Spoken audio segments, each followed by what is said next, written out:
Next हमारे पास topic है chapter number 10 का ही हम देख रहे थे एसिड बेस वाले का। लीनियस हमने पढ़ लिया, प्रोस्टेनोरी हमने पढ़ लिया। नेक्स्ट जो रिक्वेस्ट थी वो थी केमिकल प्रॉपर्टीज ऑफ एसिड पढ़ने की। आज हम ये करेंगे, कल इंशाल्लाह ताला केमिकल प्रॉपर्टीज ऑफ बेस करेंगे और उसके बाद लिविक एसिड करेंगे। तो सबसे पहले प्रॉपर्टी है रिएक्शन विद मेटल्स। अच्छा बेटा, हमारे पास टोटल 1 2 3 4 5 रिएक्शन विद एसिड है। इसके अंदर बेस के अंदर भी ये एक रिपीट होगा, फॉर्मेशन ऑफ साल्ट में भी 2 रिपीट होंगे। तो ये चीज़ आपने बस ध्यान से रखनी है। अगर एक दफ़ा आप ये याद कर लेते हो तो फिर ऑटोमेटिकली आपके आगे 1-2 टॉपिक्स क्या हो जाएंगे, क्लियर हो जाएंगे। तो सबसे पहले हमारे पास है रिएक्शन विद मेटल्स। आपके पास एसिड का रिएक्शन मेटल्स के साथ, इसको डायरेक्ट डिस्प्लेसमेंट मेथड भी कहते हैं। क्या कहते हैं बेटा? Direct displacement method. इसमें क्या होता है, हमारे पास एसिड है, जब वो मेटल के साथ रिएक्ट करता है तो साल्ट बनता है, प्लस इसके साथ हाइड्रोजन गैस क्या होती है, रिलीज होती है। बबल्स बनेंगे जो आपको पास एक्सप्लेन करेंगे कि भाई ये रिएक्शन क्या हो गया, कंप्लीशन की तरफ चला गया। एग्जांपल में क्या है, जिंक है, जिंक ने जब H2SO4 के साथ रिएक्ट किया, अब जिंक की वैलेंसी होती है +2, H2SO4 आएगा -2, तो ये दोनों आपस में मिलकर आपके पास एक साल्ट बना देंगे। पीछे जो आपके पास हाइड्रोजन है वो रिलीज हो जाएगा।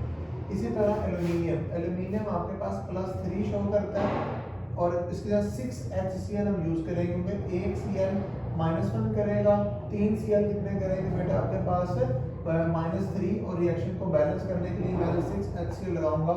2 एल्यूमिनियम +3 क्लोरीन, तो आपके पास एल्यूमिनियम क्लोराइड बन गया और 3 हाइड्रोजन गैस मॉलिक्यूल क्या होंगे, रिलीज होंगे। इसके साथ अपने एरो का साइन लगाना है ताकि आपको आइडिया रहे कि ये जो हाइड्रोजन गैस है क्या हो रही है, रिलीज हो रही है।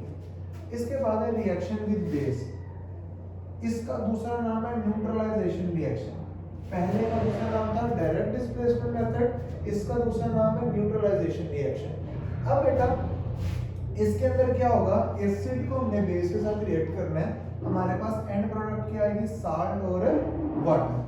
NaHCl NaOH मिलेगा तो क्या बनेगा, NaCl plus water, copper oxide. अच्छा बेटा, बेस अर्हीन इसकी भी आप ले सकते हो, इसके अलावा मेटल ऑक्साइड्स भी आप ले सकते हो। ये दूसरा जो रिएक्शन है ये मेटल ऑक्साइड्स का था। आपके पास कॉपर ऑक्साइड है, इसके साथ H2SO4 पर रिएक्शन किया, CuSO4 बना और वाटर आपके पास आ गया। एक बात में से स्किप होगी कि जब आप ऊपर रिएक्शन करते हैं, कुछ बच्चों को आदत होती है कि वही वो अपने तरफ से एक रिएक्शन कर रहे होते हैं, तो जब आप अपने से रिएक्शन कर रहे हो तो बेटा आप जो मर्जी मेटल लो, लेकिन आपने गोल्ड, सिल्वर, प्लैटिनियम और कॉपर का यूज नहीं करना। क्यों? क्योंकि ये नोबल मेटल्स हैं, ये काफ़ी ज़्यादा रेजिस्टेंट होते हैं एसिड के अगेंस्ट। गोल्ड भी रिएक्ट करता है एसिड के साथ, प्लैटिनियम नहीं करता, सिल्वर नॉर्मली नहीं करता, कॉपर करता है लेकिन इतना ज़्यादा तरीके से नहीं करता, तो हाइड्रोजन गैस रिलीज उस तरह से नहीं होती। तो आपने जो से मर्जी एसिड यूज़ करो, जो से मर्जी मेटल यूज़ करो, लेकिन आपने ये 4 आपने यूज़ नहीं करने। इसके बाद बेटा आपके पास कार्बोनेट और बाइकार्बोनेट। कार्बोनेट, बाइकार्बोनेट, सल्फाइड और बिसल्फाइड एक ही पैटर्न से चलेंगे। एसिड जब कार्बोनेट्स के साथ, कार्बोनेट्स क्या होते हैं जिसका CO3 लिखा हो, बाइकार्बोनेट्स क्या होते हैं जिसमें HCO3 हो। आपके पास एसिड और कार्बन जब रिएक्ट करेंगे तो हमारे पास साल्ट बनेगा, इनके अंदर जो आपके पास कार्बन डाइऑक्साइड है वो रिलीज हो जाएगी और वाटर बनेगा। अब CaCO3 एक कार्बोनेट है, इसका रिएक्शन 2HCl के साथ किया मैंने, तो कैल्शियम +2, ये -1 और ये 2 मिलके क्या देंगे -2, तो ये सेटिस्फाई हो गया।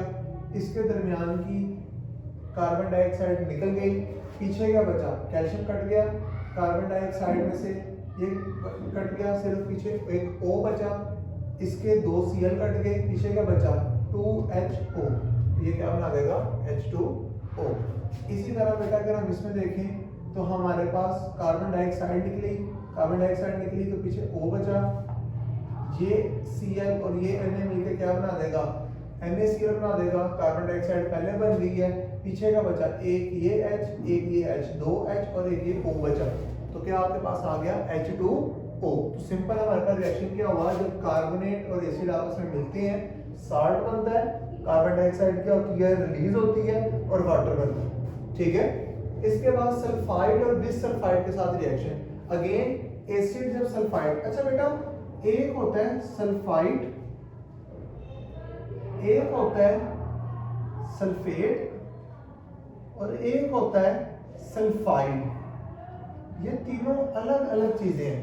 सल्फाइड्स के अंदर कोई भी चीज और उसके साथ SO3 लगा होता है, फॉर एग्जांपल Na2SO3, ये सोडियम सल्फाइड है।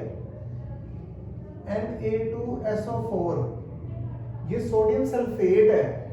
और ये आपके पास जहां पर खाली एक सिर्फ सल्फर लगा हो, जिस तरह आयरन, ये सल्फाइड है। तो ये तीनों चीजें बेटा आपके पास अलग अलग हैं, तो इनको आप इसमें कंफ्यूज नहीं करना ना। आपको इधर टाइपिंग मिस्टेक या आपकी राइटिंग मिस्टेक या स्पेलिंग मिस्टेक नहीं होनी चाहिए। सल्फाइड एक अलग चीज है, सल्फेट एक अलग चीज है, सल्फाइड एक अलग चीज है। इसमें फर्क क्या है मैंने बता दिया। सल्फाइड में SO3 आता है, सल्फेट में SO4 आता है, सल्फाइड में खाली क्या आता है, S आता है। Acid plus sulphide salt, SO2 gas निकलेगी और आपके पास क्या बनेगा, वाटर बनेगा। तो मेरे पास CaSO3 था, इसमें से SO2 गैस निकल गई, पीछे क्या बचा O, एक O और दो H मिलके क्या बना दिया, H2O। पीछे क्या बचा, दो Cl बचे और एक Ca बचा, CaCl2 आपके पास साल्ट बन गया, SO2 तोड़ गई। इसी तरह इसमें से SO2 उड़ी तो पीछे क्या बचा, खाली एक O, एक H, एक O और एक और H। दो H एक O मिलके क्या बना देगा, वाटर बना देगा। पीछे क्या बचा, एक Na बचा और एक क्या बचा, Cl, तो वो मिलके क्या बन गए, NaCl। Reaction with sulphides, reaction with sulphides आपके पास acid plus sulphide plus salt और ये H2S हाइड्रोजन सल्फाइड गैस बनेगी। अच्छा इसमें आपने बुक में एक ही रिएक्शन है तो हम भी एक ही करेंगे। FeS लिया, H2SO4 के साथ रिएक्शन करवाया, ये दो H और एक S मिलके क्या बन गया, हाइड्रोजन सल्फाइड बन गया। पीछे क्या बचा, एक आयरन बचा, एक क्या बचा, सल्फेट बचा। तो मिलके ये क्या बन जाएगा, आयरन सल्फेट बन जाएगा। क्या बन जाएगा, आयरन सल्फेट। अच्छा इसमें जो इसकी स्मेल होती है वो रोटन एग स्मेल होती है। जिस तरह सड़े हुए अंडों से एक स्मेल आती है, तो ये रिएक्शन जब कंप्लीट हो रहा होगा तो रोटन एग स्मेल आएगी। तो इससे पता लग जाता है कि भाई ये वाला रिएक्शन क्या हो गया, कंप्लीट हो गया। इसके बाद शॉर्ट आंसर क्वेश्चन के हवाले से सिर्फ मैंने ये लिखा है कि आपको अगर शॉर्ट में आ जाए तो किस तरह से इजी होगी, याद करना पड़ेगा। H2SO4 sulphuric acid, fertiliser, explosive paints, HNO3 ये भी सेम है, explosive paints. HCl cleaning metals and tanning, चमड़े वाले की में आती है। ये बेंजोइक एसिड का फॉर्मूला है, ये किसका फॉर्मूला है, बेंजोइक एसिड का, C6H5COOH। ये किसके लिए इस्तेमाल होती है, फूड प्रिजर्वेशन के लिए। एसिटिक एसिड, ये भी किसके लिए इस्तेमाल होता है, फूड प्रिजर्वेशन के लिए। अच्छा इसमें एक चीज याद रखना, आगे जाके हम पढ़ेंगे, एक एसिड है जो यूज होता है for cure of string of webs, और एक बेस होगी जो बी के स्ट्रिंग के लिए इस्तेमाल होती है। तो खैर वो जब हम पढ़ेंगे उसमें देखेंगे। तो ये इजी सा चार्ट है आपके पास। H2SO4 फर्टिलाइजर, एक्सप्लोसिव पेंट का करते हो, H2SO4 पे याद करोगे, HNO3 का ऑटोमेटिकली याद हो जाएगा। HCl बिल्कुल अलग से क्लीनिंग मेटल्स और टैनिंग इंडस्ट्री में इस्तेमाल होता है। बेंजोइक एसिड और एसिटिक एसिड दोनों फूड प्रिजर्वेशन के लिए इस्तेमाल होते हैं और दोनों ही फ्लेवरिंग के लिए भी इस्तेमाल होते हैं। ओके बेटा।